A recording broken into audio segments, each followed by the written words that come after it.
Prelims. Revision strategy आपकी ऐसी होनी चाहिए, what I used to do, पहले मैं सेक्शनल टेस्ट लगाती थी। For example I put pick up a section of polity का test, I revise that part, I write a test, I see how I am performing, फिर दूसरे section का उठाया, उसको सॉल्व किया। ऐसे पहले मैं सेक्शनल टेस्ट कंप्लीट करती थी सारे सब्जेक्ट्स के, and then I used to move to the full length test जो प्रीलिम्स के होते थे, और फिर फुल लेंथ टेस्ट के पहले मैंने फिर पूरा रिवाइज किया पॉलिटी को, and then I wrote my full length test. तो ऐसे आपके जितने आप टेस्ट लगाओगे उसके पहले अगर आप रिवाइज करते हो, that is one of the best way to revise before the examination. आपकी रिविजन अच्छे से हो जाती है, because when you have a test be it of any kind, वो मॉक टेस्ट है, बट आपको फिर भी लगता है कि यार पढ़ के जाऊंगी, नहीं तो फिर खराब आएंगे तो डीमोटिवेट हो जाऊंगी। So you can schedule your test ऐसे so that your revision strategy is aligned accordingly, उसके साथ रिवाइज करना बहुत आसान हो जाता है। Changing nature of prelims, true, elimination strategy बहुत वर्क करती थी पहले, अब लोग बोलते हैं वो वर्क नहीं करती है। I will be very honest, अभी भी बहुत वर्क करती है। Elimination still works in the examination, you just have to open your mind. आपको देखना है कि आप सारी नॉलेज को कैसे अप्लाई करके आप स्टिल एलिमिनेट कर सकते हो।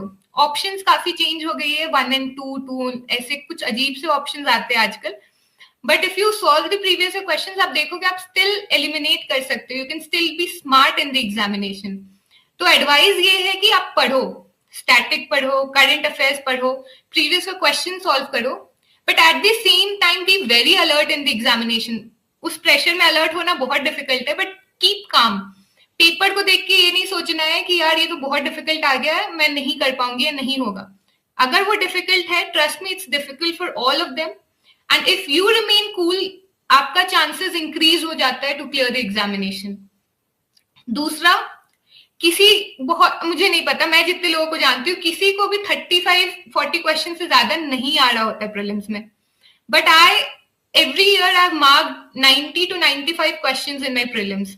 I knew only 35 and I marked 95 questions and I have scored decent. मतलब मैं कट ऑफ से हमेशा ही काफी ऊपर रहती थी। तो you have to find during your test series कि आपको क्या वर्क करता है, whether you're very accurate in your answers या आप ज्यादा क्वेश्चन सॉल्व करते हैं तो मिला जुला के नेगेटिव पॉजिटिव होके आप कट ऑफ से क्लियर हो जाएंगे। You have to find for yourself. मेरे केस में ज्यादा क्वेश्चन सॉल्व करती थी तो मेरे होने के चांसेस बढ़ जाते थे, मेरे कट ऑफ क्लियर होने के चांसेस इंक्रीज हो जाते थे।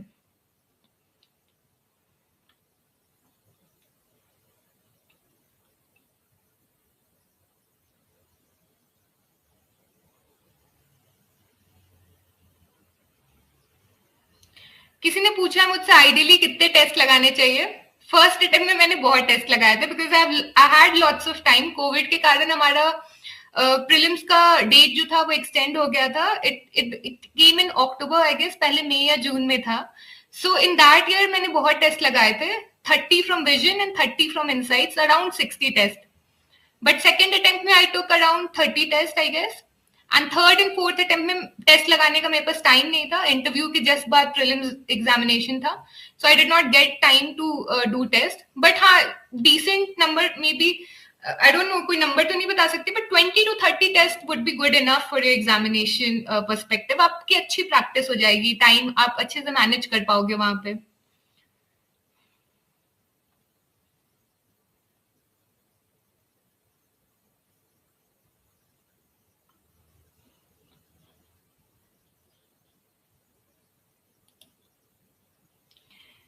हाँ, somebody is asking, did you take coaching or mentorship? Coaching, classroom? No, I did not. In my fourth attempt, I did take Piyush sir का IAS हब में मैंने ऐसे और एथिक्स का लिया था। एथिक्स में मेरा मार्क्स इंप्रूव भी हुआ उसके कारण। अपार्ट फ्रॉम दैट कोई क्लासरूम कोर्स नहीं लिया है, नहीं, कोई क्लासरूम कोर्स नहीं किया था। But I have taken test series, enough number of test series, be it Vision IAS, Forum IAS, Civils daily की भी मैंने ली थी मेंटरशिप प्रोग्राम, मेंस के आंसर राइटिंग के लिए स्मैश मेंस प्रोग्राम, ये सब मैंने हमेशा ही ज्वाइन किया है। But classroom I have tried to protect myself from that, क्योंकि मुझे लगता था बहुत टाइम वेस्ट हो जाएगी वहां जाने आने में, तो I try to study myself. आप पे डिपेंड करता है, आपको लगता है इफ यू हैव फाइनेंशियली उतने अच्छे हो या आपके पास उतना टाइम है, you have the time in hand, आप कॉलेज में हो, maybe you can join coaching, आपको एक स्टार्ट मिल जाएगी for the preparation. Okay,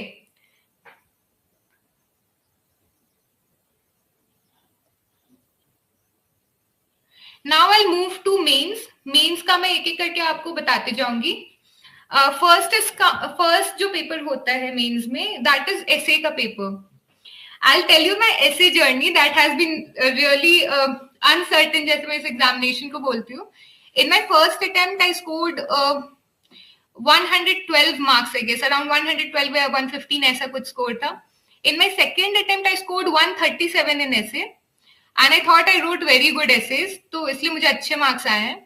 But in my third attempt, I scored 102, and in this attempt, when I got selected, I got 90 marks in essay. Thankfully, I'm still there. But काफी unpredictability रही है मेरे ऐसे paper में. But still मेरी ऐसे की जो सेकेंड अटेम्प्ट की पेपर्स है वो आपको ऑनलाइन अवेलेबल मिल जाएगी. जीएस स्कोर का मैंने टेस्ट लिखा था, वो अवेलेबल है online. You can download that, you can read those essays. ऐसे की प्रिपरेशन की what tip I will give you. इस बार मुझे कम मार्क्स आए, बट स्टिल आई बिलीव मैं अच्छे एसेज लिखती हूँ. Maybe something did not work out in this attempt. Have really good introduction. Like ऐसा नहीं कि कोट कलेक्शन में आप लग जाओ, but have really good relatable introduction. If you download my GS score का essay का papers online मिल जाएंगे, you will see मैं introduction लिखती थी अच्छा. Then you should try and cover different aspect. आप ऐसे सोच सकते हो कि GS की जो syllabus होती है, पॉलिटी, हिस्ट्री, इस टाइप्स, इंटरनेशनल, तो आप उससे डिफरेंट पॉइंट्स, पैराग्राफ जनरेट कर सकते हो. Keep the flow of your essay continuous. Flow maintain होनी चाहिए हमेशा, क्योंकि जब फ्लो ब्रेक होता है तो आपकी ऐसे रीडेबिलिटी उतनी अच्छी नहीं होती है. ऐसे के लिए आई बिलीव कि आप अच्छे टेस्ट लिखो, दैट हेल्प्स. जीएस स्कोर का टेस्ट सीरीज काफी अच्छा है. पीयूष सर का गाइडेंस भी काफी अच्छा है ऐसे के लिए, but did not help me much. But वो लाइव चेक करते हैं, तो may be that can help you guys अगर आप ज्वाइन करते हो तो. ऐसे पेपर के बाद आता है GS1, GS2. अगले दिन GS1 एंड GS2 का पेपर होता है, and then it's GS3, GS4. GS1 के लिए I tell you the syllabus is history, geography, society. History में मेरे सोर्सेज वही थे जो प्रीलिम्स के सोर्सेज थे. For ancient, medieval, art and culture, modern, I had the same source. What I did different this year was, मैंने short notes बनाए हैं उनके. फॉर शॉर्ट नोट्स बोले तो जैसे एंशियंट की टाइमलाइन हो गई कि पहले ये एरा आया, ये एरा आया, ये एरा आया, तो उस एरा में मैंने शॉर्ट में नोट्स बनाए हैं अपने माइक्रोसॉफ्ट वर्ड में.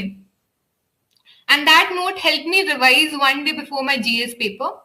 सिमिलरली मेडिवल हो गया, आर्ट एंड कल्चर हो गया, सबके मैंने शॉर्ट नोट्स बनाए थे. Condense note for my mains. Sources वही थे जो प्रीलिम्स के सोर्सेज थे. I just condense them into short notes for revision.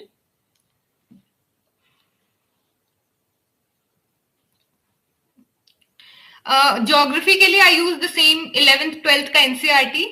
Apart from that मैंने ज्योग्राफी में क्या किया था कि जो आपकी इकोनॉमिक ज्योग्राफी होती है, जो आपके वो होते हैं, डिफरेंट काइंड्स ऑफ क्रॉप्स होते हैं, डिफरेंट लोकेशंस होती है, वो पार्ट ऑफ ज्योग्राफी को मैंने गूगल करके I studied. Different natural resources किधर है, डिफरेंट काइंड ऑफ रिसोर्सेज कहाँ है. Just let me open the syllabus of UPSC so that I can better guide you guys.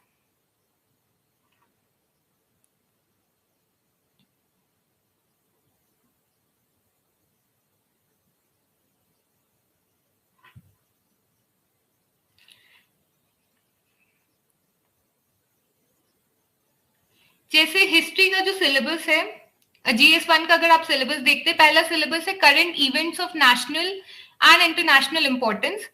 ये आपका हो गया वर्ल्ड हिस्ट्री. वर्ल्ड हिस्ट्री के लिए NCERT की किताब आती है, I covered from that. And vision IS की एक 100 पेज की नोट्स आती है.